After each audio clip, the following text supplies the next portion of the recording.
Okay, in this video, we're going to check out the simple MIDI function of the Linn drum.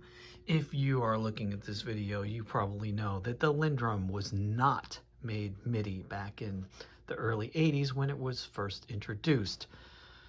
This particular Linn drum has the MIDI added. I'm guessing probably in the late 80s, early 90s. I was not the owner of the Linn drum when it was midified. MIDI, of course, old school MIDI connections. And just the simple MIDI in, MIDI out. There's no through. And I have an old school Yamaha DX100. DX100 is from the kind of the same era of MIDI as the Linn drum JL Cooper edition would have been.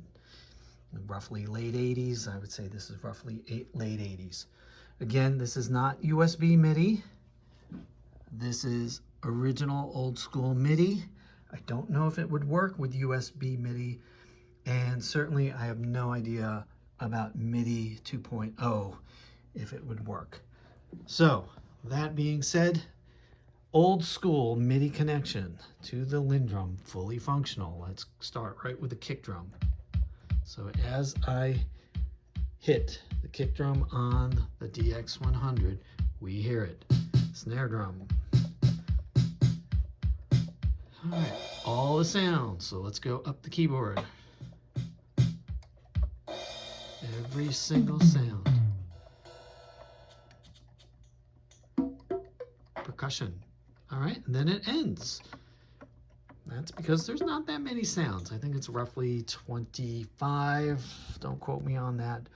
Not a full keyboard's worth of sounds, but all of the Linn machine is fully functional with the MIDI. Whatever you decide to do, it's can be triggered from, again, original MIDI connection, original MIDI 1.0 to MIDI 1.0. Pretty damn cool.